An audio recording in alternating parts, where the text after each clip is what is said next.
कि ये पवित्र शिव महापुराण की कथा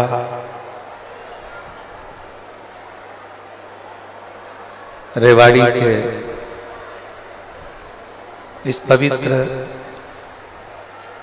प्रांगण में हरियाणा की पवित्र भूमि पर श्रवण करने का सौभाग्य प्राप्त हुआ है। बड़े भाग्यशाली हैं रेवाड़ी हरियाणा के सभी रहनिवासी जो इस पवित्र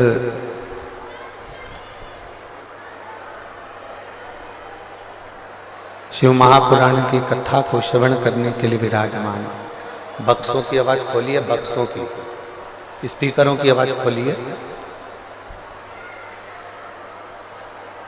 जो भगवान देवाधिदेव महादेव की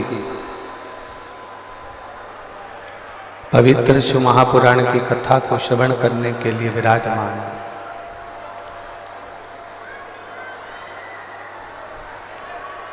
कथा के मुख्य यजमान श्री सुनील जी मूसेपुर, श्रीमती मंजू जी यादव, प्रेरणा स्त्रोत केंद्रीय मंत्री राव इंद्रजीत सिंह जी, आरती सिंह राव जी, एक बार यजमान परिवार के लिए जोरदार ताली बजाकर स्वागत वंदन अभिनंदन। जो इस पवित्र शिव महापुराण की कथा का लाभ ले रहे हैं और अपने जीवन को सार्थक बना रहे हैं।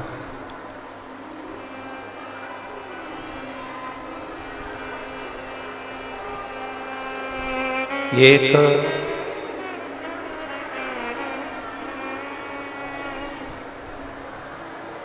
मनुष्य जीवन का एक सार्थक तत्व है। ये भगवान शंकर की पवित्र कथा।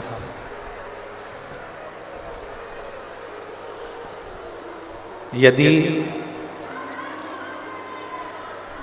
आप और हम भगवान शिव की इस कथा को श्रवण करने के लिए विराजमान हैं,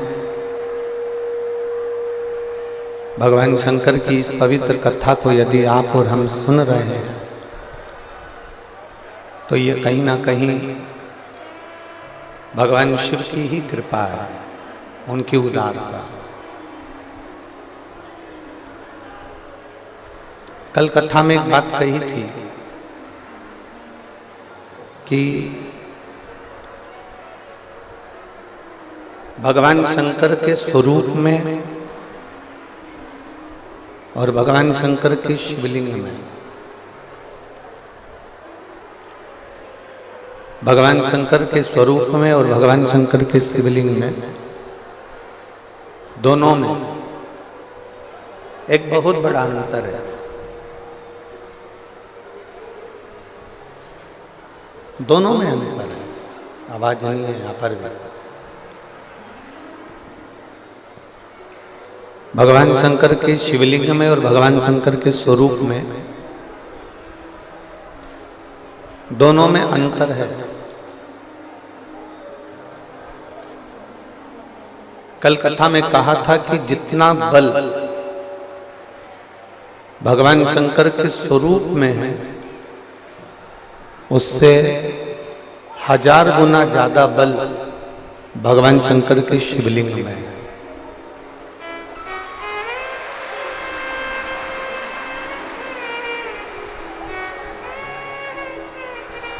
एक मौका अगर मानव देह में प्राप्त हो जाए, मनुष्य की देह में अगर एक बार अगर आपको मौका मिले कि मानव का शरीर मिला है, उस मानव के शरीर में शंकर भगवान की अविरल भक्ति को हमें धारण करना है।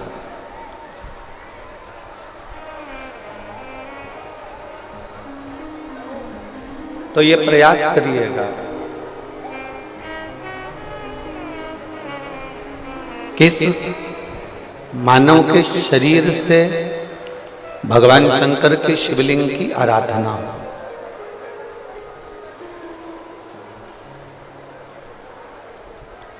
कई लोग कहते हैं क्या भगवान शंकर को हम पुकारते हैं तब भगवान शंकर हमारी सुनते हैं? तब भगवान देवादिदेव महादेव हमको श्रवण करते हैं?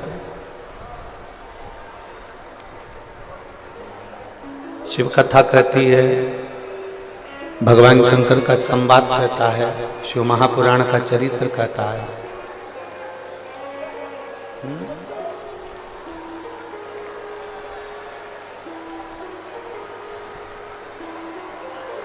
ना इधर आवाज नहीं आ रही होगी।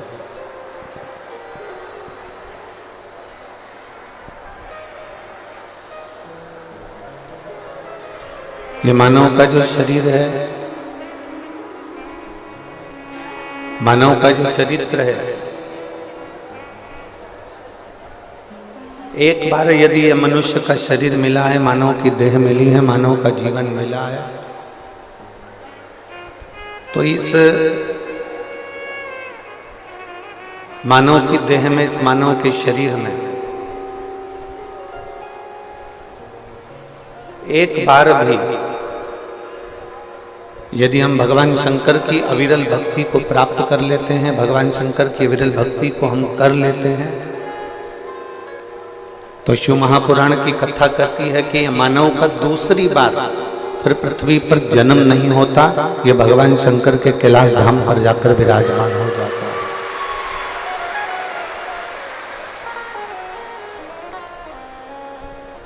बार बार जन्म, बार बार मृत्यु के इस प्रपंच से वो छूट जाता है। जगत गुरु शंकराचार्य जी ने भी अपनी वाणी में कहा है कि पुनरपि जननम पुनरपि मरणम के प्रपंच से छूटने के लिए शिव की भक्ति करना जरूरी है।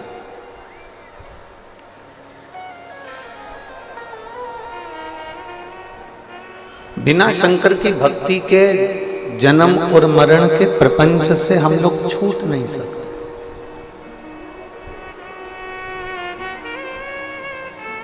और मेरी जीजियों, रेवाड़ी की मेरी बहनों और मेरे जीजाओं, बेटियों, बेटाओं, मेरी माताओं, ना जाने कौन कौन से पुण्य कर कर हमने मानव का शरीर प्राप्त किया है, ना जाने कौन कौन से पुण्य कर कर हम ये मानव के शरीर में आए हैं, और मानव का शरीर मिलने के बाद ना जाने कौन कौन से पुण्य हमारे प्रबल हुए होंगे, तब जाकर हम रेवाड़ी में ये शिव महापुराण की कथा में विराजमान हुए।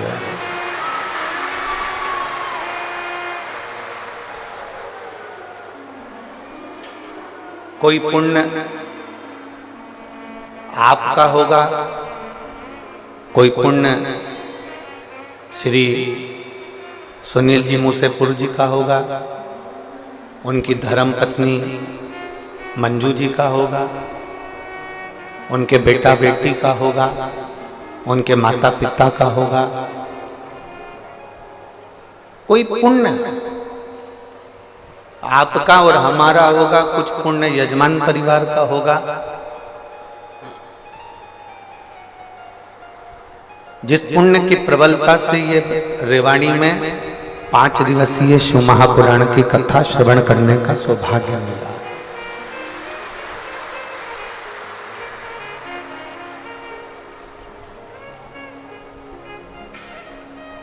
आप आ गए, बैठ गए, कथा श्रवण करने के लिए विराजमान हो गए। अब ये उसकी मर्जी है, उसके ऊपर निर्भर करता है कि वो आपको क्या देकर भेजेगा, कितना देकर भेजेगा और क्या प्रदान कर कर भेजेगा, ये उसके ऊपर निर्भर करता है।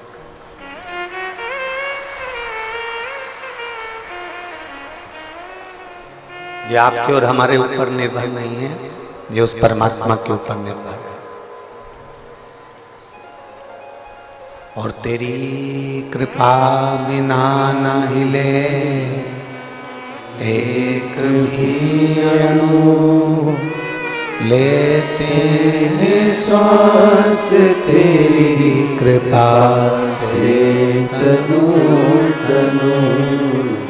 बखान क्या करूं मैं राखों के ढेर का, चपटी भगोत में है खजाना कुबेर का।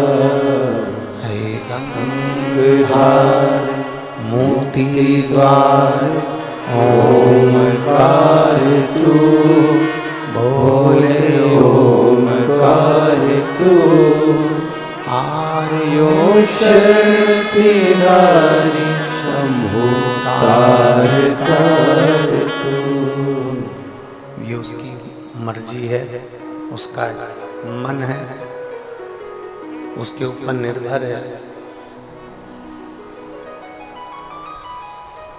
कि वो हमको क्या देकर भेजे, क्या प्रदान कर कर भेजे।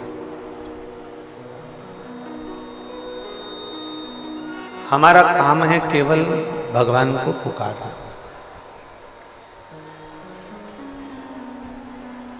एक व्यक्ति कुएं के अंदर गिर गया।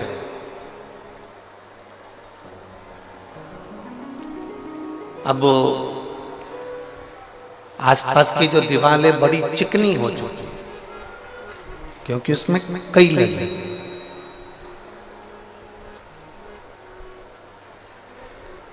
आसपास की दीवार पूरी चिकनी हो चुकी है क्योंकि इसमें काई लगी हुई है। अब वो निकलने का प्रयास करता है, परंतु वो दीवार इतनी चिकनी थी कि वो बार बार नीचे गिर जाता।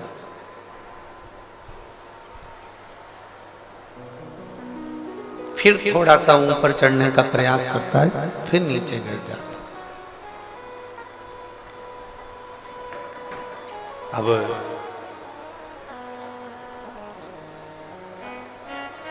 निकल नहीं पा रहा। बहुत प्रयास किया उसने, इतना प्रयास करा, इतना प्रयास करा, तो भी वो निकल नहीं पाया। अब समझदारी क्या उसमें? उसमें समझदारी ये होना चाहिए कि जब वो काई से घिरी हुई दीवार को पकड़कर निकल नहीं पा रहा है, पानी की चिकनाहट के कारण निकल नहीं पा रहा है, तब उस व्यक्ति ने एक समझदारी करी कि चिल्लाना प्रारंभ कर, पुकारना प्रारंभ कर। और जब चिल्लाना प्रारंभ करा, पुकारना प्रारंभ करा, आवाज लगाना प्रारंभ करा, क्यों? क्योंकि उसको ये भान हो गया कि मैं निकल नहीं पा रहा हूं। अगर मैं पुकारूंगा, आवाज लगाऊंगा, चिल्लाऊंगा, तो किसी के कानों में शब्द जाएगा, और शब्द गया तो कोई मुझे रस्सी फेंक कर निकाल देगा।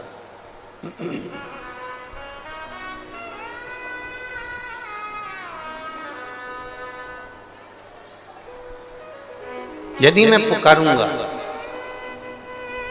तो कोई मुझे रस्सी फेंकेगा, नीचे डालेगा और मुझे निकाल लेगा।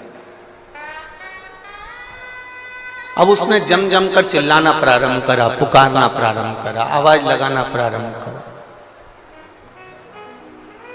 और जब बहुत तेज उसने आवाज लगाई, बहुत तेज पुकारा, बहुत बहुत उसने आवाज लगाई, तब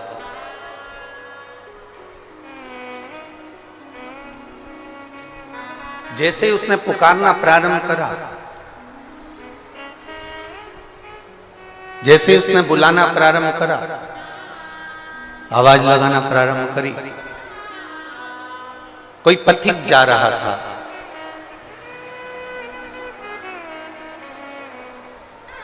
एलईडियां चालू करी है, एलईडी वाले एलईडियां चालू करी है। कोई पथिक निकल कर जा रहा था, और जब पथिक निकल कर जा रहा था उसने रस्सी फेंकी और रस्सी फेंक कर उसको निकालना प्रारंभ। अब इस चरित्र से हमको सीखना, इस चरित्र से हमको कुछ ग्रहण करना, हमको सीखना।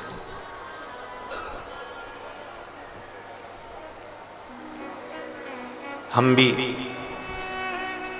भवसागर के इस कुएं के अंदर गिरे पड़े, भवसागर के इस कुएं के अंदर हम भी गिरे पड़े हुए हैं और आसपास बहुत सारी परिवार, नाते, रिश्ते, कुटुंब, कबीले की काई लगी पड़ी हुई है। बेटी कहती है पापा पापा, बेटे कहते हैं पिताजी पिताजी, माताजी माताजी, भाई कहता है भाई भाई, बहन कहती है भैया, माता पिता कहते हैं मेरा बेटा। ये सारी काई लगी पड़ी हुई है और भव सागर से, कुएं से हम निकल नहीं पा रहे हैं। जब हम चारों तरफ से दुखी हो जाएं, चारों तरफ से एकदम घिर जाएं और चारों तरफ से जब हम निकल ना पाए, बहुत बहुत कष्ट की जिंदगी चल रही हो, बहुत दुख का समय चल रहा हो, तो उस समय पर जैसे कुएं में पड़ा हुआ व्यक्ति जब निकल नहीं पाता है तो आवाज लगाता है, उसी तरह जब चारों तरफ दुख से हम घिर जाएं, उस समय हमें भी आवाज लगाना चाहिए कि मेरा शंकर, मेरा भोलेनाथ, मेरा महादेव मेरे पास आ जाए। हम उसको पुकारें, हम उसको आवाज लगाएं, हम उसको पुकारने का प्रयास करें, हम उसको बुलाने का प्रयास करें। और जब हम उसको बुलाएंगे, जब हम उसको पुकारेंगे, तब मेरा देवाधिदेव महादेव मेरे नजदीक में आएगा। जब आप उसको पुकारो, आप उसको बुलाओ। बोल बम का नारा है, जब हम उसको पुकारेंगे तब वो जरूर आएगा।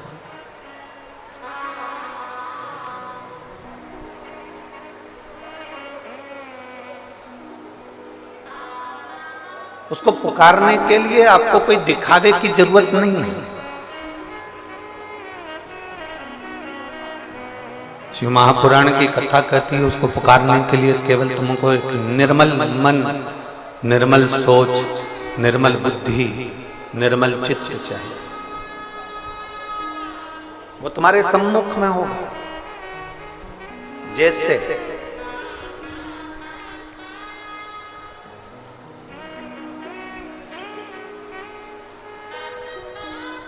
हमारे पास में भगवान की आरती उतारने के लिए हमारे पास में न घी है, हमारे पास में ना हमारे पास में बाती है, ना हमारे पास में कोई दीपक है।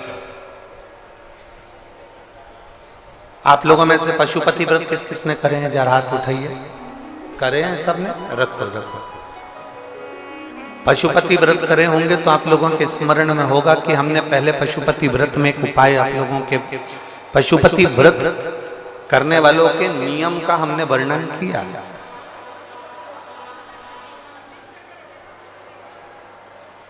कितने दिए लेकर जाते हो आप लोग? जम के बोलो जरा। 6 ही दिए मंदिर में ले जाकर जमीन पर रख देते हो, रखते हो। कितने जलाते हो? 5 दिए जलने के बाद जो छठे नंबर का दिया है उसको वापिस जो बिना जला है उसको थाली में रख। इसके अलावा तो कोई दिया लेकर नहीं जाते। जम के बोलो जरा। नहीं।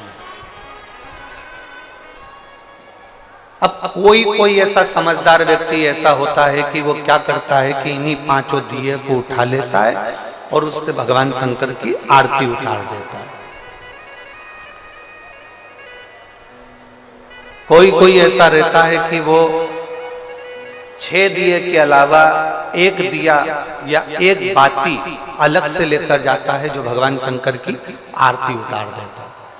शिव पुराण में पशुपति व्रत का नियम है। आप सुबह के समय पर जो पूजन करने की थाली लेकर गए हैं, सुबह के समय पर आप भगवान शंकर की जो पूजा की थाली लेकर गए हैं, उस पूजा की थाली में सुबह के समय पर आप भगवान को लगाने के लिए दिया लेकर जाओ, मना नहीं है। सुबह के समय पर आप भगवान शंकर को दूध चढ़ाओ, जल चढ़ाओ, अभिषेक करो, पूजन करो, अर्चना करो, मना नहीं है। सुबह के समय तुम महादेव की दिए से आरती उतार दो, मना नहीं है। पर शाम के समय पर जो 6 दिए हैं, 6 दिए के बाद में 7वें नंबर की कोई बाती आरती की थाली में नहीं जाए।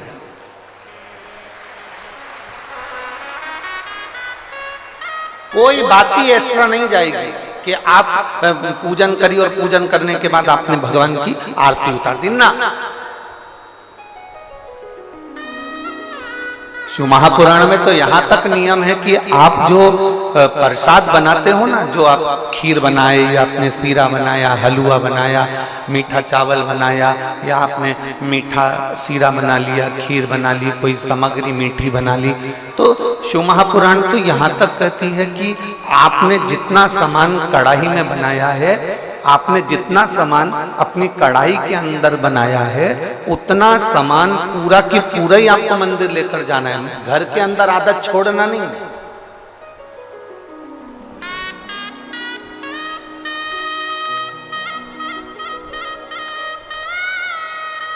दो चीजें हैं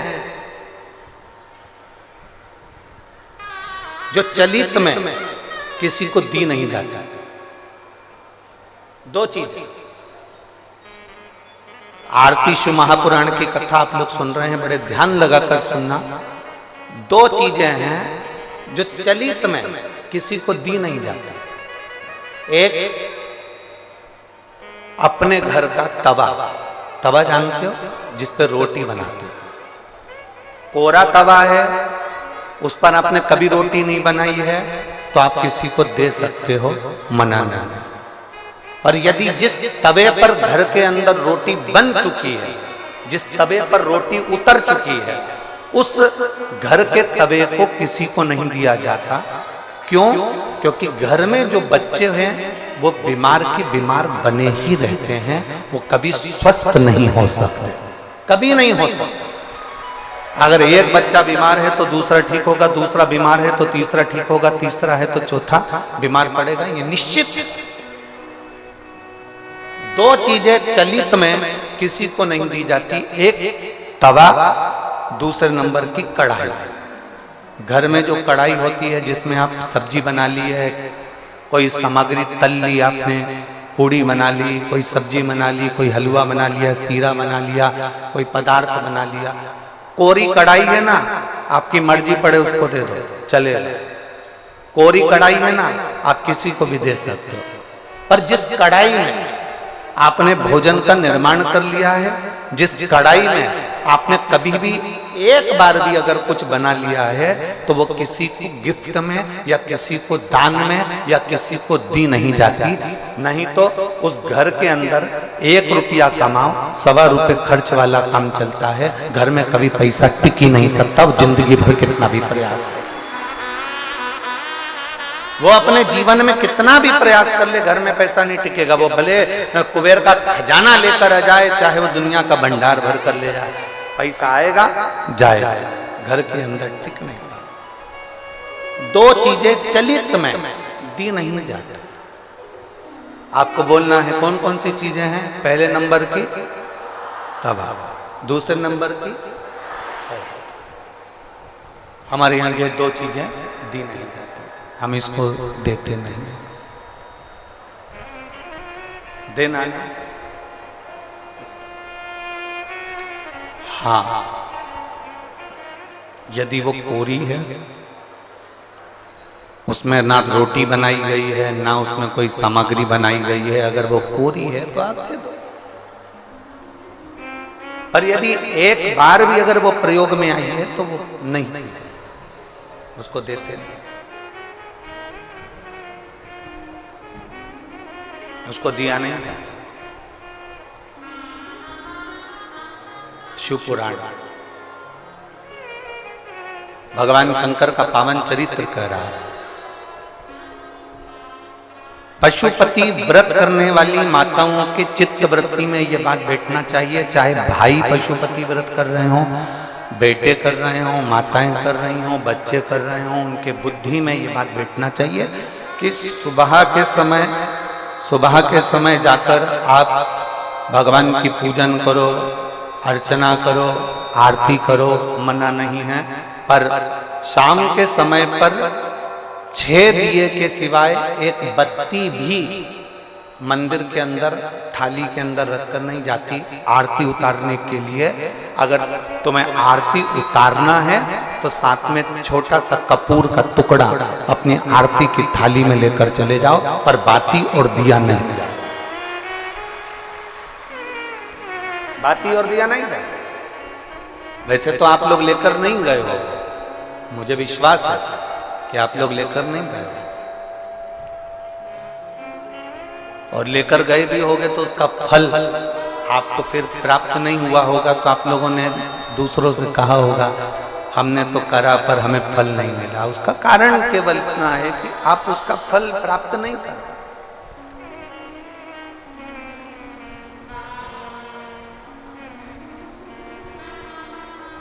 और शंभु शरणे पड़ी मांगू घड़ी रे घड़ी, दुख काटो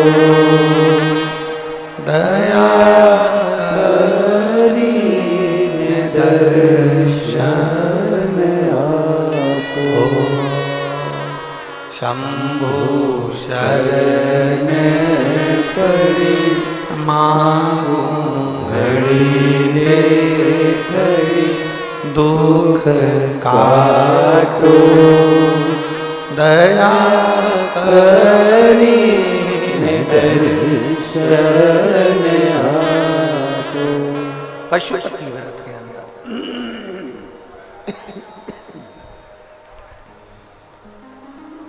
पशुपति व्रत के अंदर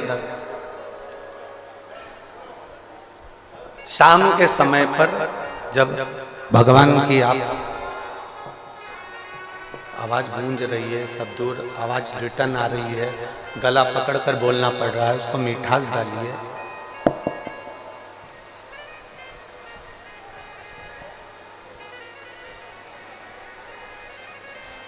पशुपति व्रत के अंतर्गत शाम के समय पर भगवान की आरती उतारने के लिए दिया नहीं जाता, केवल कपूर का एक टुकड़ा, केवल एक कपूर का टुकड़ा आप लेकर चले जाओ। और वो भी शिव महापुराण की कथा कहती है, भगवान शंकर का चरित्र कथा है, शिव पुराण कहती है। अगर आपका मन कर रहा है आरती उतारने का तो लेकर जाओ, नहीं तो यहां तक शिव महापुराण के अंतर्गत वर्णन किया है पशुपति व्रत का कि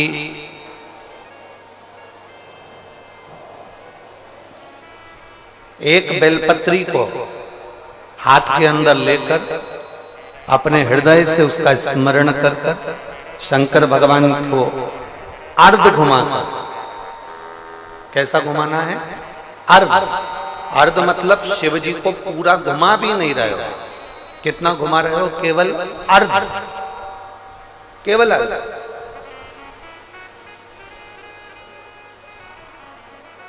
शिव जी को केवल अर्ध घुमाकर आप अगर अपने हृदय से शंकर भगवान को वो बेलपत्र समर्पित करते हो तो शिव उसको आरती के स्वरूप में स्वीकार कर लेता है। यहां तक शिव पुराण कहता है।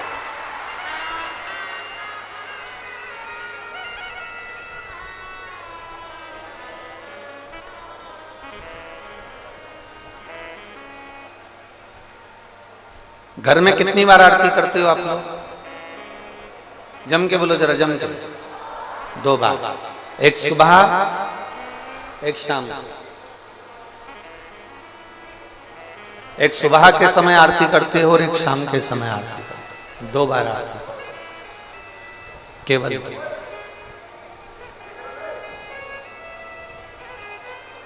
अब 2 बार आरती करने में आप भगवान शंकर को, भगवान गणेश जी को, माता पार्वती जी को, दुर्गा भवानी को, भगवान शालिग्राम जी को, भगवान लड्डू गोपाल जी को, तुम्हारे घर में जिस जगह पर तुम भगवान की आरती करते हो उस जगह पर सारे देवता विराजमान हैं। किसी किसी का घर ऐसा होगा जहां पर सब देवता नहीं होंगे, फिर भी 2-4 तो होंगे।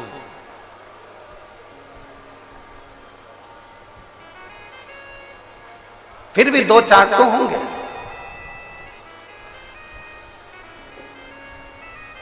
जिस घर के अंदर सारे देवता विराजमान हैं, सभी देवी देवता जिसके घर के अंदर विराजमान हैं, आप प्रयास करना। आप भगवान शंकर की जब आरती उतारो तब प्रयास करना कि आरती का दीपक जब हम उठा रहे हैं उसके पहले हमारे हाथ में जो गरुड़ घंटी है उसका नाद प्रारंभ हो जाना चाहिए।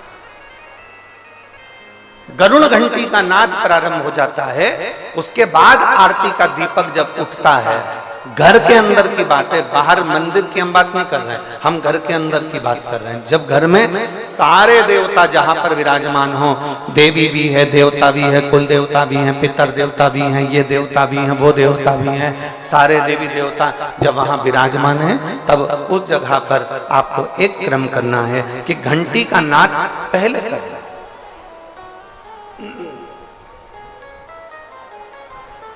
कारण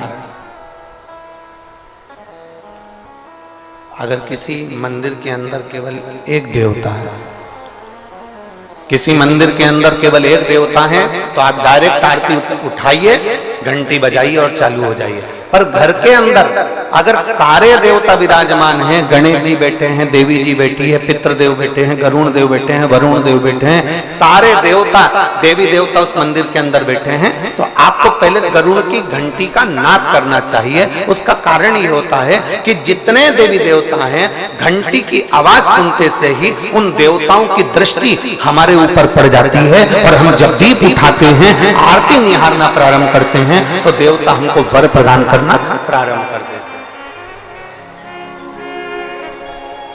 वो देवता हमें वर प्रदान करना प्रारंभ कर देते हैं।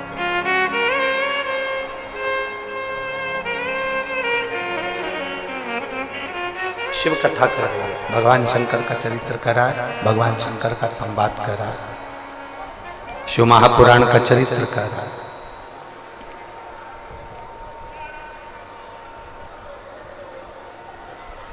पशुपति व्रत करने वाले को 2 नियम सबसे पक्के रखना चाहिए। अगर आप लोगों ने व्रत किया है तो उसके फल के लिए आपको ये कर्म करना पड़ेगा। एक महिला ने एक पत्र लिखा है,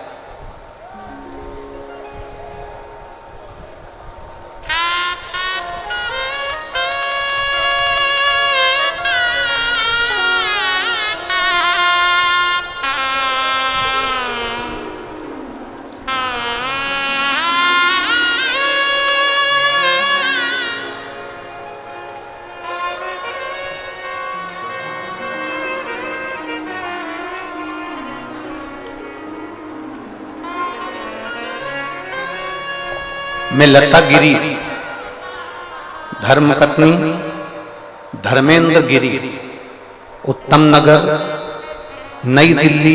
मोबाइल नंबर मेरा ये है, कहीं बैठी हो तो हाथ हिला सकती हैं। हाँ ठीक है, दिख गए। बच्चे लाए हो साथ में? दोनों बच्चे हैं? कैमरे वाले एक और दिखाओ, 2 ही बच्चे। हाँ लिया दोनों बच्चे।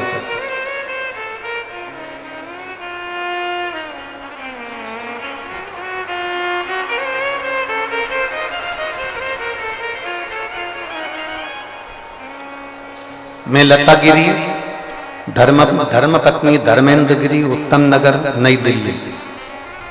अपने महादेव का आशीर्वाद का क्या वर्णन करूं गुरुदेव। मेरी 10 साल की एक बेटी है।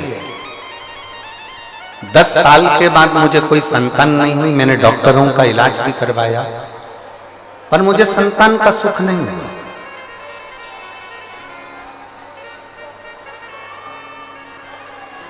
अगर मेरा गर्भ ठेरता भी तो 50 से 60 दिन में मेरे बच्चे गिर जाते, मेरा गर्भ समाप्त हो जाता। 10 साल तक मुझे औलाद नहीं हुई। तब डॉक्टर ने मुझे कहा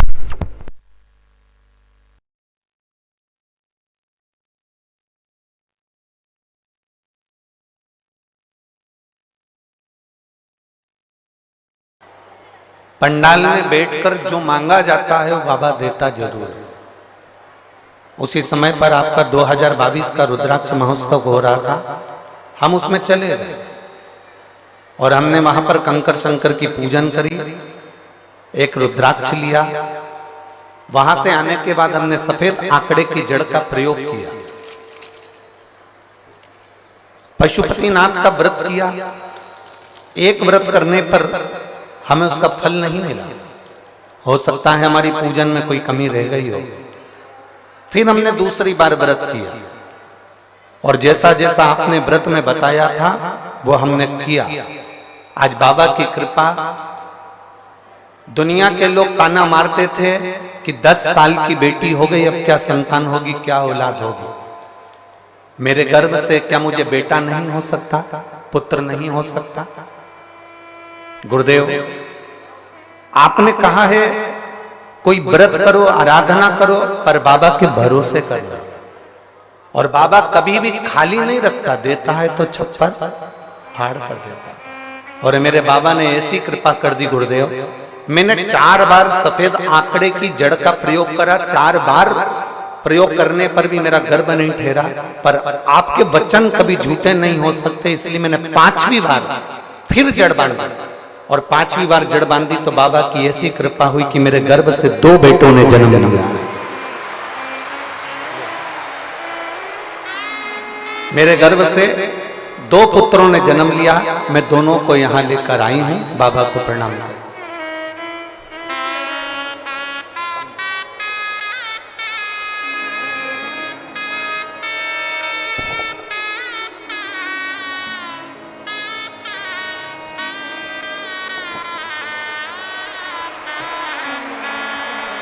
एक बार दोनों के लिए बहुत बहुत साधुता।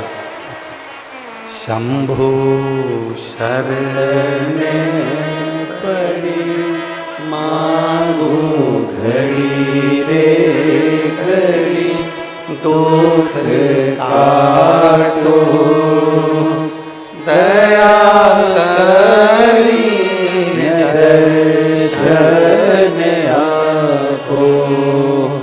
शंभु शरण पड़ी मांगो घड़ी रे घड़ी, दुख काटो दया करी दर्शन आपो। शिव कृपा।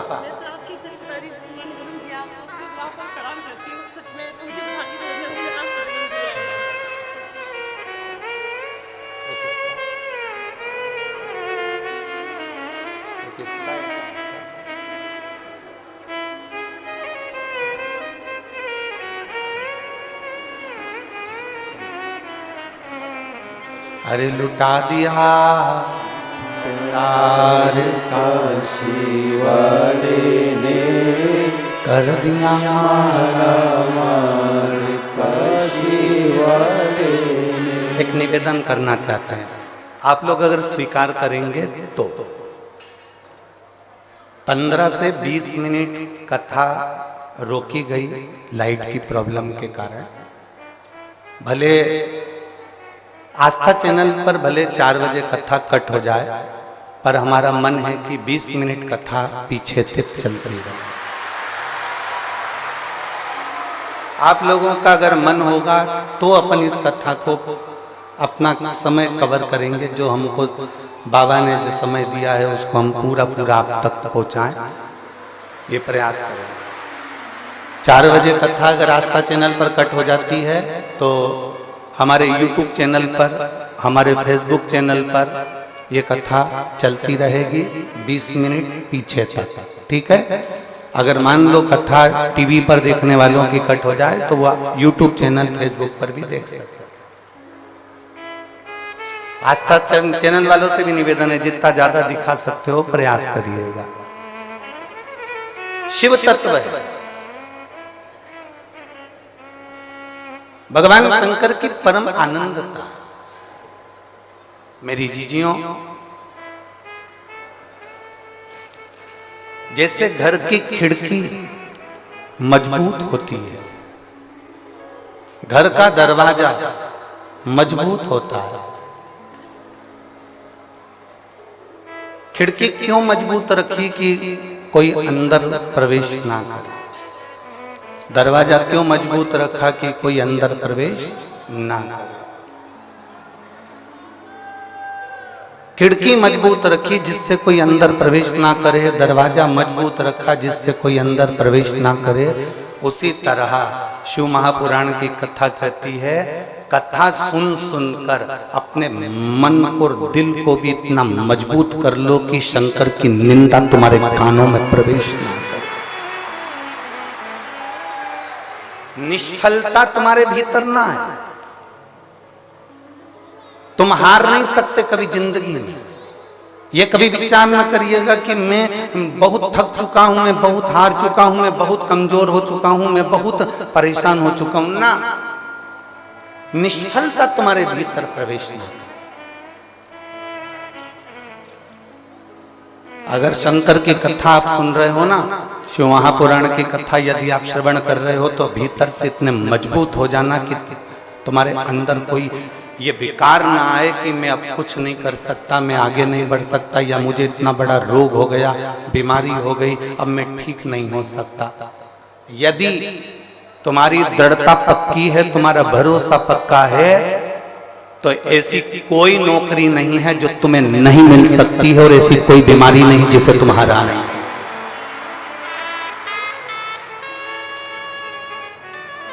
अपने लक्ष्य को पक्का कर, अपने विश्वास को पक्का कर।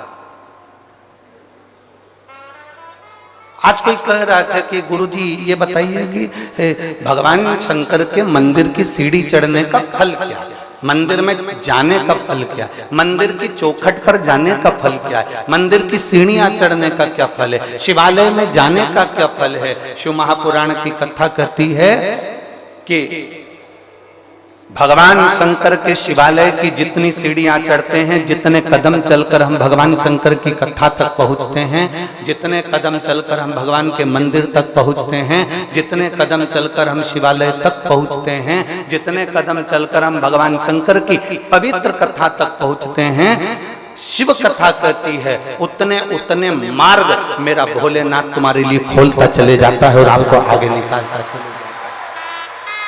बोल बम का नारा है सारी समस्या का हल। आपकी भक्ति के बल को आप बढ़ाइए, आप अपने विश्वास को दृढ़ बनाइए। एक मां बेटी है जिसको ताने दे देकर लोगों ने मार दिया। तेरी शादी को 1 साल हो गया, 2 साल हो गया, 3 साल हो गया, 4 साल हो गया, 5 साल हो गया, 6 साल हो गया, 7 साल, 8 साल, 9 साल, 10 साल, 11 साल, 12 साल, 13 साल, 14 साल, 15 साल, 16 साल, 17 साल तेरी शादी को हो गए। 17 वर्ष तक भी उसके घर में औलाद नहीं हुई। तब आखिरी में एक कोई ने मोबाइल पर, व्हाट्सएप पर कोई ने, ये कहीं जा रही थी और बस की सीट के पास में कोई मोबाइल पर कथा देख रहा था, तो इसने कहा भैया ये किसकी कथा है? उसने कहा ये शिव पुराण की कथा है, हम सुनते हैं। जब हमने मोबाइल पर सुनी, चाहे टीवी पर सुनी, भगवान ने हमारी सुनी। तो क्या मेरे घर में 17-18 साल हो गए, औलाद नहीं है, तो क्या मुझे भगवान औलाद दे देगा? तो उसने कहा अगर तू टीवी के सामने आसन लगाकर बैठकर दिल से कथा सुनेगी तो 18 क्या 20 साल बाद भी औलाद हो जाएगी, पक्का है। और उसको 18 साल के बाद में औलाद हुई। कहीं बैठी हो 17-18 साल के बाद में औलाद हुई, हम पत्र ढूंढेंगे उससे अच्छा। अगर कहीं बैठी हो तो हाथ हिला सकती। 17 साल के बाद, 18 साल के बाद उसको औलाद हुई। अगर कहीं बैठी हो तो हाथ हिला सकते हो। और बच्चों को अगर लेकर आई हो तो यहां ला सकती हो। उसका पत्र हम ढूंढेंगे, टाइम लगेगा। शिव कथा कहती है, शिव महापुराण की कथा कह रही है, शिव तत्व कह रहा है। आपका भरोसा, आपकी दृढ़ता, आपका विश्वास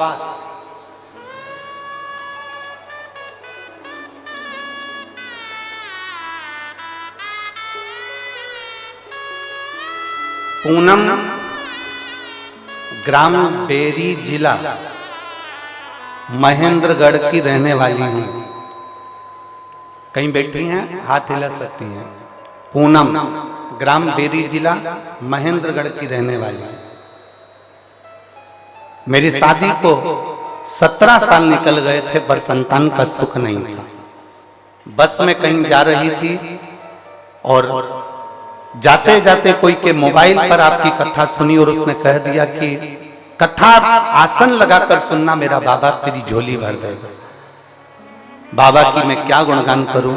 और ऐसी कृपा भोलेनाथ ने कर दी कि मेरे मामा की बेटी ने भी मुझे उस कथा के बारे में बताया और मैंने कथा सुनना प्रारंभ करी। और बाबा की कृपा से 2-3 महीने तो मैंने सफेद आंकड़े की जड़ का प्रयोग करा, नहीं हुआ। 4 महीने करा, 5 महीने करा, मैंने भी पीछा नहीं छोड़ा। क्योंकि आप कहते हो ना कि भगवान को पकड़ कर रखना, अगर तुम्हारी भक्ति पक्की है तो वो देगा जरूर। 9 महीने तक मैं सफेद आंकड़े की जड़ का प्रयोग करती रही, तब मेरा गर्भ ठहरा और बाबा की कृपा से 17 साल के बाद मुझे पुत्र रत्न की प्राप्ति हुई। मुझे बेटा हुआ है 17 साल के। कहीं बैठी हो तो हाथ हिला सकते हैं। 17 वर्ष के बाद शिव तत्व की प्राप्ति। और शंभु शरणे पड़ी मांगू घड़ी रे घड़ी, ऐसी ऐसी दुख काटो दया करी दर्शन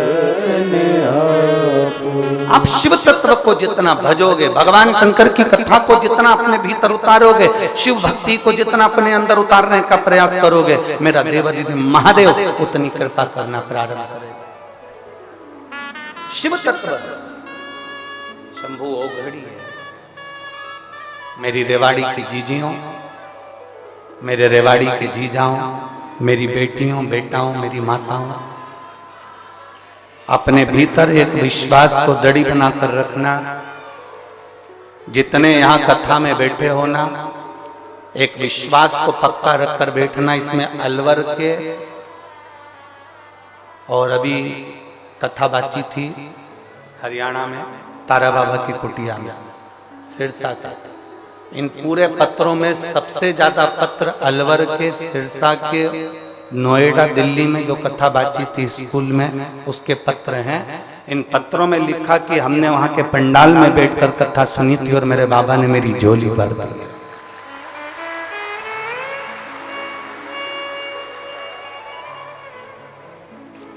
कितना विश्वास लेकर लोग कथा में आते होंगे। एम्बुलेंस लगा लगा कर लोग अपने अपने घर के जीवों को, जो बीमार है, बहुत तकलीफ में है, वो भी कथा सुन रहे हैं। शायद रेवाड़ी में ऐसा नजारा कभी नहीं देखा होगा जिस नजारे का दर्शन आप यहाँ सुनील जी के इस पवित्र प्रयास से आप देख रहे हैं। और मैं सुनील जी आपको धन्यवाद देता हूं कि इसमें से कई जीजियां मेरी ऐसी हैं, कई माताएं, कई भाई ऐसे हैं जो कहीं बाहर जाकर कथा नहीं सुन पाए थे। आपके माध्यम से कम इनको कथा सुनने का मौका मिला। साधुता है ये, शिव तत्व। एक प्रयास करिए भगवान को पाने का। खिड़की मजबूत बनाते हो जिससे अंदर कोई घुसे ना, प्रवेश ना करे। दरवाजा मजबूत लगाते हो जिससे अंदर प्रवेश ना करे। उसी तरह अपने मन को, अपनी दृढ़ता को, अपने विश्वास को भी इतना मजबूत बनाना कि मैं हार नहीं सकती। मेरे साथ में मेरा देवाधिदेव महादेव है, वो मुझे जिता कर माना,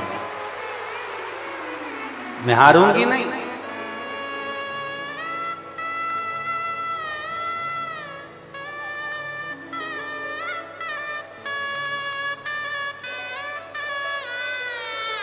वो एक लाइन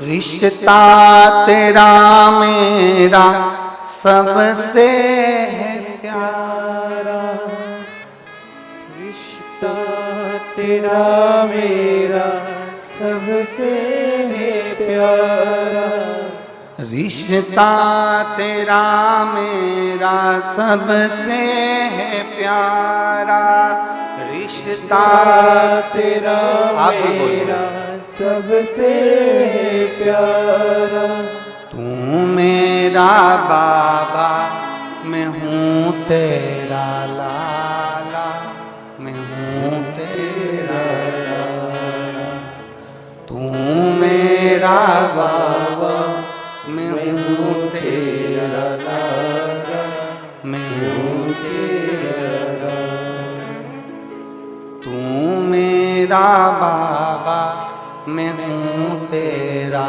लाला, मैं हूँ तेरा लाला, तू मेरा बाबा मैं हूँ तेरा लाला, मैं हूँ तेरा। एक संबंध परमात्मा से जोड़ो, एक रिश्ता भगवान से जोड़ो।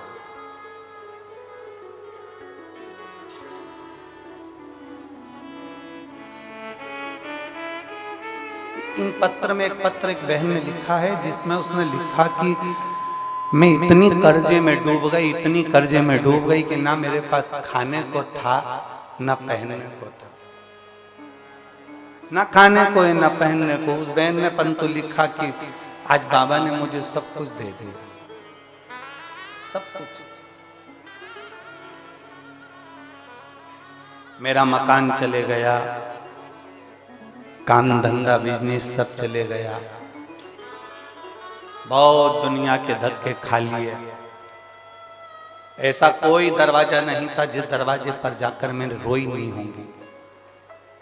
और आखिरी में मैंने देवाधिदेव महादेव को जल चढ़ाना प्रारंभ करा, और मेरे शंकर भगवान ने 8 साल पहले जो मकान मेरा गिरवे रखा, फिर बिक गया, सब चले गया। 8 साल के बाद मेरे बाबा ने उससे 4 मंजिला बड़ा मकान बनाकर मुझे दे दिया। ये शिव है।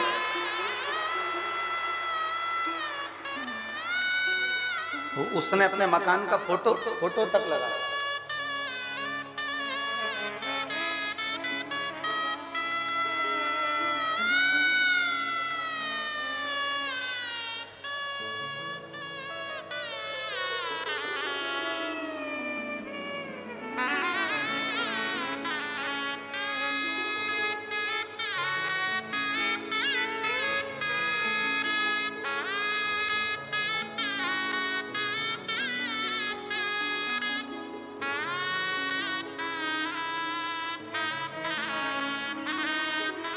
उसने अपने मकान का फोटो भी लगाया।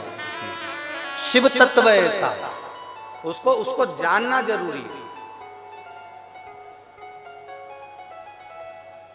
दक्ष प्रजापति नहीं जाना था भगवान शंकर को। दक्ष प्रजापति के मन में तो शंकर जी के प्रति बैर भरा हुआ था। कारण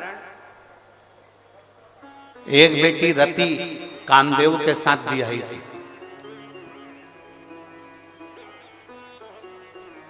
कई कन्या चंद्रदेव के साथ में ब्याही थी। कई कन्या ऋषिवरों के साथ ब्याही थी। केवल एक माता सती ऐसी थी जो भगवान शंकर के साथ ब्याही थी। कामदेव के यहाँ रहने के लिए सुंदर भवन था, ऋषियों के यहाँ रहने के लिए सुंदर भवन था, चंद्रदेव के यहाँ रहने के लिए सुंदर भवन था, पर सती जहां रह रही थी वो सुंदर भवन नहीं था। कैलाश पर्वत वो सुंदर भवन नहीं है। कैलाश पर्वत एकदम खुला वीरान।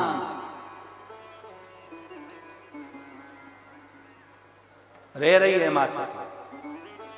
दक्ष प्रजापति के मन में बहुत बहुत भेद उत्पन्न हो गया। और भेद क्या था? दक्ष प्रजापति ने चंद्रदेव को काया का रोग होने का श्राप दे दिया था कि चंद्र मैं तुझे श्राप देता हूं कि तुझे काया का रोग होगा। चंद्र को काया का रोग हो गया। उसकी काया क्षीण होने लगी, गिरने लगी, टपकने लगी।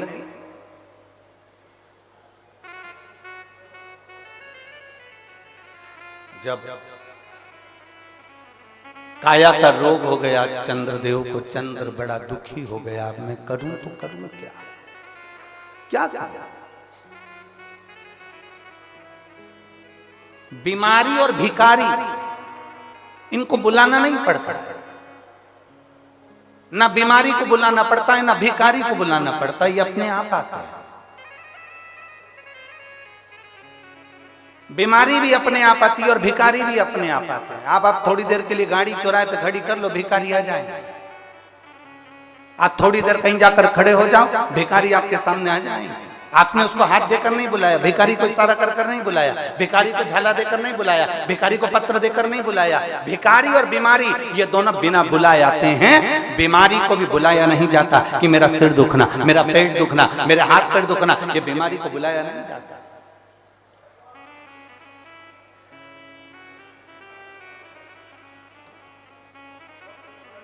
आज एक बहन कह रही थी कि गुरुजी, वो अभी अभी की बात कहे, गुरुजी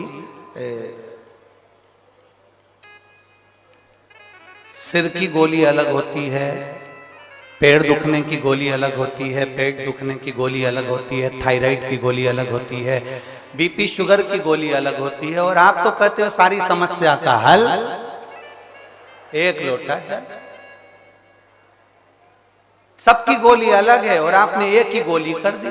तो हमने उससे कहा, देखो पहले पूर्व समय का अंदाजा लगा कर बैठिए। पुराने समय में घुटने के डॉक्टर अलग नहीं होते थे, फेफड़े के डॉक्टर अलग नहीं होते थे, आंख के डॉक्टर अलग नहीं होते थे, सिर के डॉक्टर अलग नहीं होते थे। गांव में, शहर में एक डॉक्टर होता था, वो एक हॉस्पिटल में एक डॉक्टर रहता था और वो एक डॉक्टर सारी रोग का इलाज कर देता था। उसी तरह से मेरे शंकर महामृत्युंजय कहलाते हैं, वो सारा रोग का एक बार अकाल मृत्यु वो मरे जो काम करे चंडाल का, काल उसका क्या बिगाड़े जो भक्त हो महा काल का। जो शंकर की आराधना करने वाला, शिव की स्तुति करने वाला, शंकर का अनुमोदन करने वाला, शिव स्मरण में डूबने वाला, उसका इलाज मेरा भोलेनाथ जानकर कर देता है।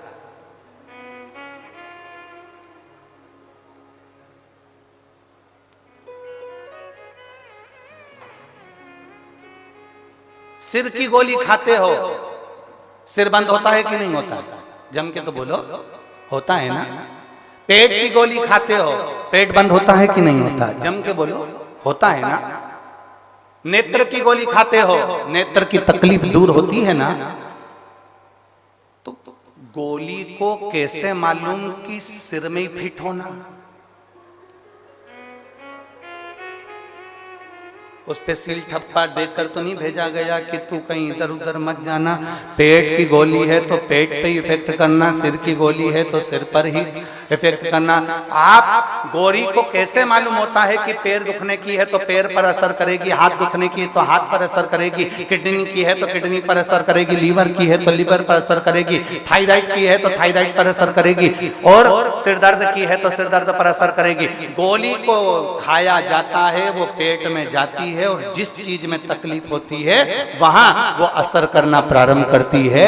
शंकर भगवान पर चढ़ा हुआ जल तुम जब रोज पीते हो, तुम्हारी इंद्रियों में जहां जहां तकलीफ होती है मेरा महादेव वहां स्वयं आकर उसको अच्छा करना प्रारंभ कर देता है, श्रेष्ठ करना प्रारंभ कर देता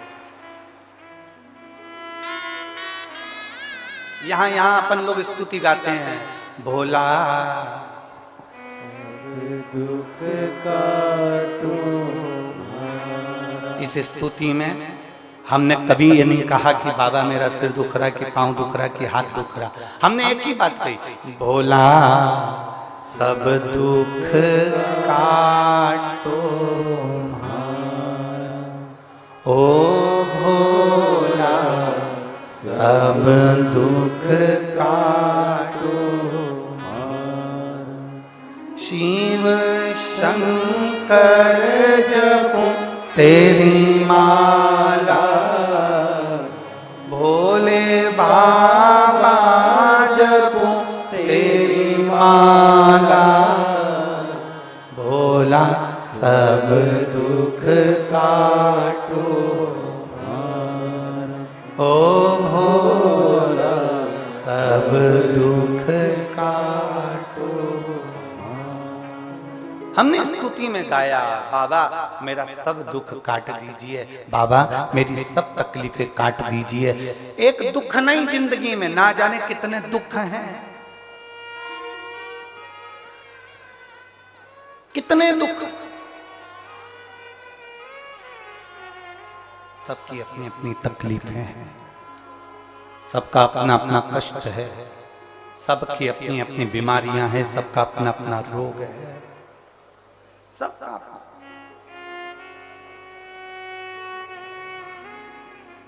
चंद्रदेव को रोग हुआ काया का, काया टपक टपक कर गिरने लगी, चंद्र की आंखों में आंसू भर गया। मेरा काया का रोग कौन मिटाया?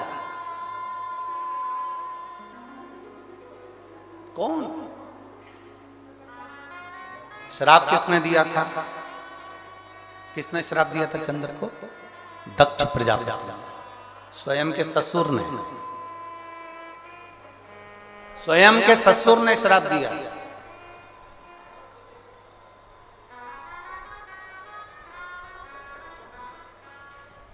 काया का रोग होता।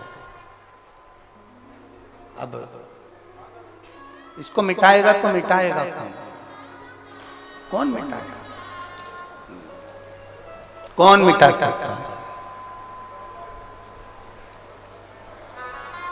चंद्र के मन में खलबली उत्पन्न होने लगी, रोने लगा चंद्र। कौन मेरे दुख को मिटा सकता है? चंद्र की आंख में आंसू भर गए, रो रहा, रो रहा। और बहुत ध्यान देने वाला विषय है, जब चंद्र रो रहा है, चंद्र की आंखों में जल भर गया कि मेरे शरीर में ये रोग पड़ गया। चंद्र भगवान नारायण के पास में जाकर विनय करे कि मेरे शरीर में ये रोग पड़ गया है। चंद्र ब्रह्मा जी के पास जाकर निवेदन करे कि मेरे शरीर में ये रोग पड़ गया है। चंद्र ने कई देवताओं के पास में जाकर निवेदन करा कि मुझे ये रोग पड़ गया है, ये रोग का निवारण कैसे हो सकता है?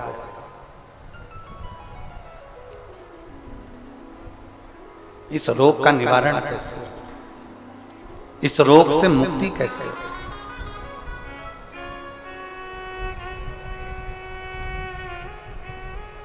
कोई ने कह दिया, चंद्रदेव को कई लोग मिले, चंद्रदेव से कहा तुम ये कर लीजिए, ऐसा करने पर तुम्हें फल की प्राप्ति हो जाएगी।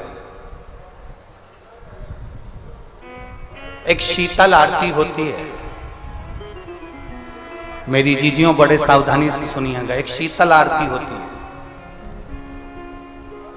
कभी अगर तुम्हारे जीवन में अगर कभी तुमको ऐसा लगे कि रोग बड़ा भारी हो चुका है और बहुत भारी रोग मुझे घेरता जा रहा है, या डॉक्टर को दिखाने जा रहे हो और तुम्हें ऐसा लग रहा है कि डॉक्टर कोई बड़ी बीमारी बताएगा, तो उस समय पर शीतल आरती का प्रयोग करें। एक पुष्प हाथ की हथेली में रख लीजिए, एक पुष्प हाथ की हथेली में रख लीजिए, और यहां तक शास्त्र कहता है अगर हो सके तो आंकड़े का अगर पुष्प मिल जाए, तुम्हारे यहाँ क्या बोलते हैं उसको, मंदार का फूल, आंकड़े का फूल, अकौए का फूल, जो शंकर भगवान पे चढ़ता है, छोटा सा होता है, घुंघरू जैसा होता है वो, उसको तुम्हारे यहाँ क्या बोलते हैं हरियाणा में? आंख का ही पुष्प बोलते हैं। आंख का पुष्प मिल जाए तो ज्यादा अच्छा है। अब उसमें चाहे सफेद हो, चाहे नीला हो, चाहे गुलाबी हो, जैसा भी हो, हाथ में रखने के बाद हाथ में एक लोटा जल, भगवान शंकर के शिवालय में जब आप प्रवेश करें और प्रवेश करते समय भगवान के सम्मुख में जब भगवान शंकर के साक्षी में जब पहुंचे, आपके सामने पूजन में कोई भी सामग्री नहीं है, आपके पास में न दिया है, न बाती है, न गर्भवती है, न चंदन है, न कपूर है, न कोई सामग्री है, केवल एक आंख का पुष्प और एक लोटा जल आपके पास में है। शिवालय में पहुंचकर शीतल आरती का प्रयोग करो। 11 बार भगवान शंकर के 11 रुद्रों का स्मरण कर कर जब 11 बार शंकर के शिवलिंग के ऊपर से नीचे तक वो कलश को जब घुमाया जाता है और घुमाने के बाद वो आग का जो पुष्प है वो अशोक सुंदरी वाली जगह पर समर्पित कर कर भगवान शंकर को जो जल चढ़ाया जाता है, जो जल समर्पित किया जाता है, डॉक्टर भले तुमसे कह रहा हो कि तुम्हें बड़ी बीमारी के चांस हैं, आप जाकर एक बार चेक कराना, तुम्हें वो बड़ी बीमारी निकलेगी ही नहीं, उस रोग से तुम मुक्त हो। इसको शीतल आरती का प्रयोग किया गया। ये शीतल आरती, इसको शीतल आरती कहा। शिव की प्राप्ति का, एक रोग से मुक्त होने का। अब आपसे कोई कहे कि ये शीतल आरती का प्रयोग सबसे पहले किसने करा, तो आपको ध्यान लगाना है इस प्रयोग को सोमनाथ जी की कथा का स्मरण करिएगा, सोमेश्वर की कथा का स्मरण करिएगा। आप स्कंद पुराण में, शिव महापुराण में सोमनाथ जी की कथा का स्मरण करिएगा। चंद्रदेव को काया का रोग हो गया, रोग इतना भारी था, चंद्र समझ नहीं पा रहे थे मैं करूं क्या। जब देव ऋषि नारद के पास पहुंच गए, नारद जी ने कहा एक पार्थिव शिवलिंग का निर्माण करो, बालू के शिवलिंग का निर्माण करो और समुद्र का ही जल भगवान शंकर को उनके आनंद से आरती कर कर उनको चढ़ाने का प्रयास करो। और शिव ने ऐसी कृपा कर दी कि चंद्र के पास आकर भगवान शंकर ने कह दिया, चंद्र मैं तुझे वर देता हूं, तेरा काया का रोग समाप्त होगा, ये मेरा वर है क्योंकि तूने मेरे शीतल आरती का प्रयोग किया।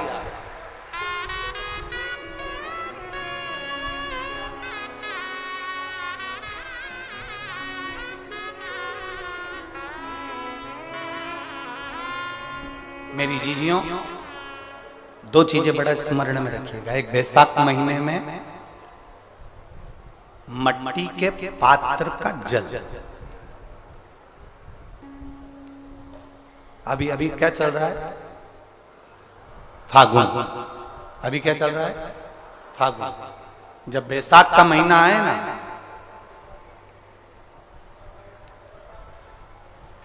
जितने यहां बैठे और जितने आस्था चैनल पर सुन रहे और जितने फेसबुक यूट्यूब पर कथा श्रवण कर रहे, जितने मोबाइलों पर देख रहे हैं, प्रयास करना, बैसाख के महीने में मिट्टी के पात्र में जो रात्रि भर जल रखा हो, मिट्टी के पात्र में, अगर आपके पास में घड़ा हो, हंडा हो, नी हो, तो दिया हो, दीपक हो, कुल्लड़ हो, कोई भी तुम्हारे पास में जो मिट्टी का पात्र, उसमें जल भरना।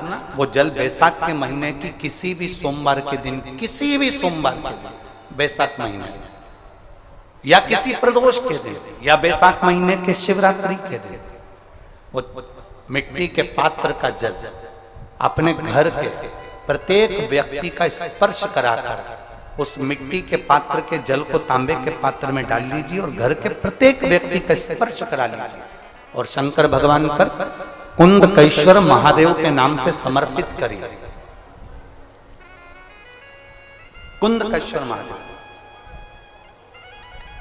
कभी जीवन में पीछे पलट कर देखने की जरूरत नहीं पड़ेगी, आप उन्नति की सीढ़ी की ओर बढ़ते चले जाओगे। बैसाख महीने में मट्टी के पात्र का जल भगवान शंकर को समर्पित होना चाहिए, उसका सुख हमारे जीवन को एक आनंद फल प्रदान है।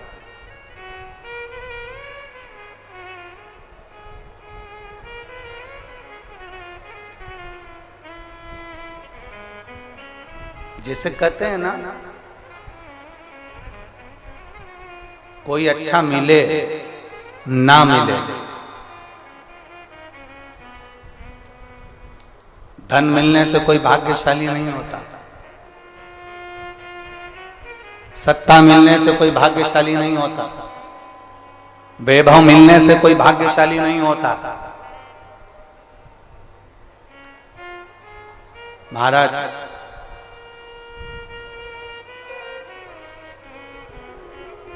धन मिलने से कोई भाग्यशाली नहीं होता, वैभव मिलने से कोई भाग्यशाली नहीं होता, सत्ता मिलने से कोई भाग्यशाली नहीं होता, बड़ा मकान मिल जाने से कोई भाग्यशाली नहीं होता। शिव महापुराण की कथा कहती है, अगर दो सही मिल जाएं तो तुम्हारा जीवन सफल हो जाए, एक गुरु सही मिल जाए और दूसरी घरवाली सही मिल जाए तो तुम्हारी जिंदगी स्वर्ग। दो सही मिलना चाहिए, धन मिलने से कोई भाग्यशाली नहीं होता, वैभव मिलने से कोई भाग्यशाली नहीं होता, सत्ता मिलने से कोई भाग्यशाली नहीं होता, बड़ी मकान बड़ी गाड़ी मिलने से कोई भाग्यशाली नहीं होता। दुनिया का सबसे भाग्यशाली व्यक्ति वो होता है जिसको दो ठीक मिल गए, दो अच्छे मिल गए। एक गुरु अच्छा मिल जाए, दूसरी जम के बोलो घर वाली अच्छी मिले। गुरु अच्छा मिलेगा तो तुम्हें स्वर्ग की सीढ़ी चढ़ा देगा, और घरवाली अच्छी मिलेगी तो घर को स्वर्ग बना देगी।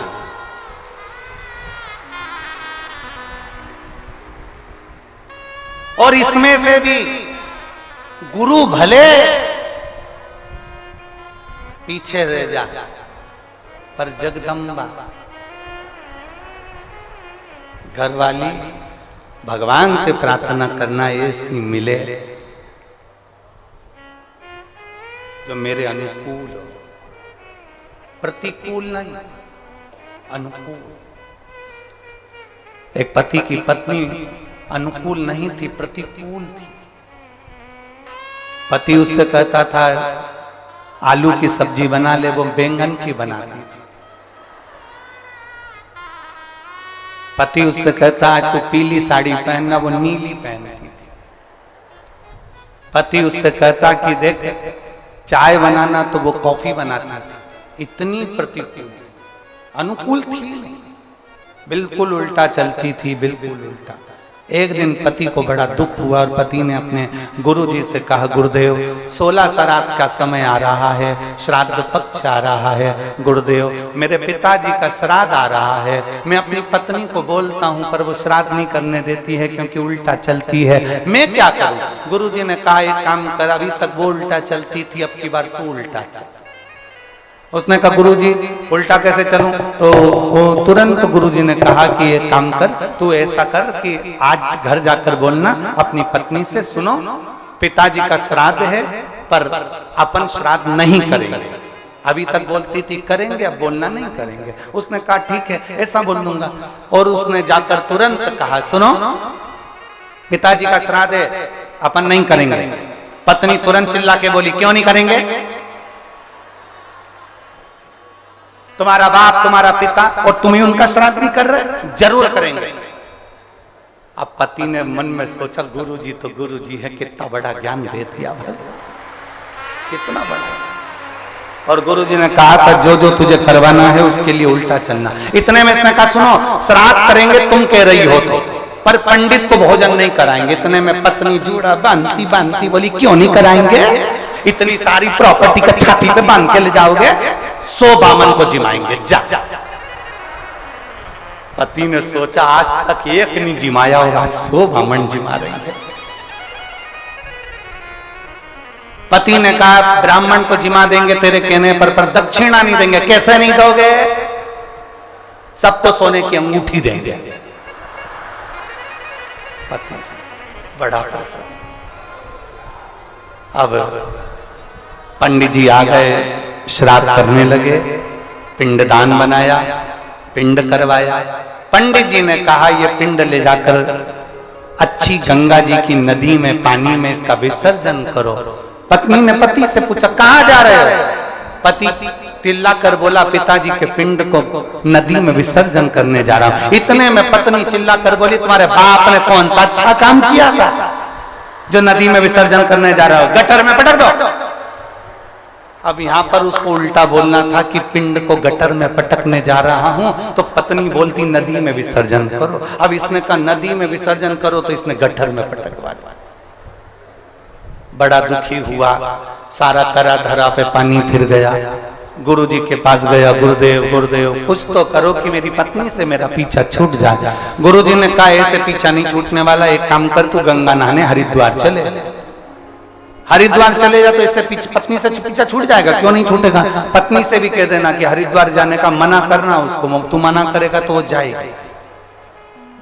बस उल्टा उल्टा करते जाना, मैं तुझे समझा के भेज रहा हूं वैसा करना। उसने गुरुजी ने जैसा समझाया वैसे ही करा। घर पहुंचा, पत्नी से बोला सुनो पूरे गांव के लोग, पूरे रेवाड़ी के लोग हरिद्वार जा रहे हैं, अपन नहीं जाएंगे क्योंकि अपने पास टाइम नहीं है। पत्नी बोली कैसे नहीं जाएंगे? 40 साल शादी के हो गए, आज तक कहीं घुमाने नहीं ले गए, चलो मेरे साथ हरिद्वार।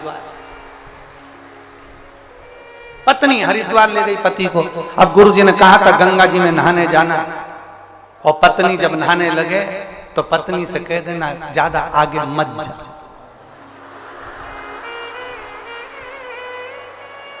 बस इतना ध्यान रखना। और पत्नी जैसी गंगा जी में उतरी और पति ने चिल्ला कर कहा आगे मत जाना। पत्नी बोली जाऊंगी जा। और जो आगे गई और पानी में बह गई। इसने जेब में से नारियल निकाला, गंगा मैया ले जा, गंगा मैया ले जा, गंगा मैया ले जा। इतने में गुरु जी भी समझदार थे। गुरु जी को मालूम है कि पत्नी बहुत तेज है, गंगा जी में चेन पड़ी रहती है, चेन को पकड़ लेगी, और पत्नी ने चेन पकड़ ली। अब इसने नारियल वापिस जेब में रख लिया, ये तो बच गई। पर गुरु जी की वचन याद आ गए, जब चेन पकड़ ले तो चिल्ला कर कहना जम के पकड़। अब इसने चेन पकड़ी, पति ने कहा अच्छे से पकड़ना, जम के पकड़ना। पत्नी बोली नहीं पकड़ना जा।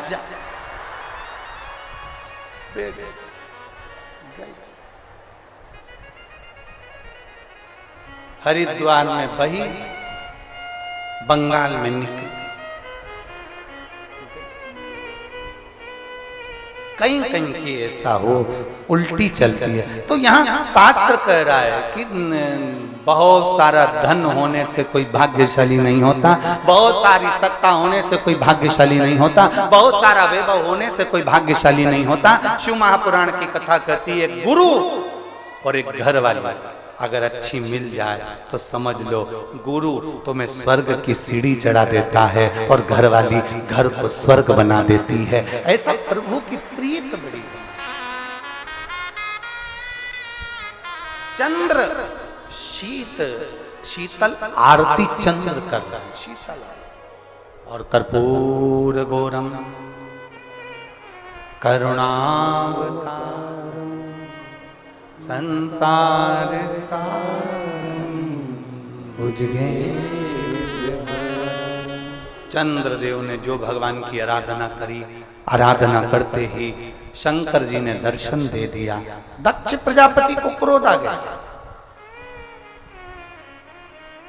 दक्ष प्रजापति को क्रोध इसलिए आया कि दक्ष प्रजापति को क्रोध आने का कारण केवल इतना सा था कि मैंने चंद्र को काया का रोग का श्राप दिया था, इसका रोग ठीक किसने करा? तो मालूम पड़ा कि शंकर भगवान ने करा है, शिव ने करा है। बस दक्ष प्रजापति का हृदय जल गया। मेरा दामाद होकर मेरे अनुकूल नहीं चल रहा, मेरे विपरीत चल रहा। चंद्र को ठीक कर दिया, जिस चंद्र को मैंने काया का रोग दिया था उसको ठीक कर दिया। क्रोध में आ गए दक्ष प्रजापति। और आखिरी में हुआ क्या? यज्ञ की तैयारी हुई, उस यज्ञ की मीटिंग में भी शंकर का अपमान किया। यज्ञ में शंकर को ना बुलाकर उनका अपमान किया। बार बार शंकर का अपमान करते हैं, केवल एक कारण है, क्योंकि शंकर भगवान ने उन्हें रोग से मुक्त करा था। मेरे शिव जी को इसका कोई फर्क नहीं पड़ता। दुनिया के लोग कितना भी ताना दें, दुनिया के लोग कितनी भी गाली दें, दुनिया के लोग कितना भी अपशब्द कहें, दुनिया के लोग कितना भी आड़ा टेढ़ा बोलें, शिव महापुराण की कथा कहती है अगर आपने अपने दिल से शंकर भगवान को पुकारा है तो सारी दुनिया तुमको दुख देने वाली होगी और मेरा महादेव दुख से निवारण करने वाला है।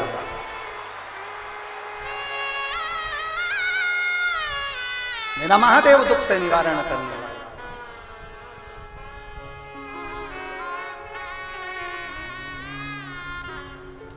शिव कथा कर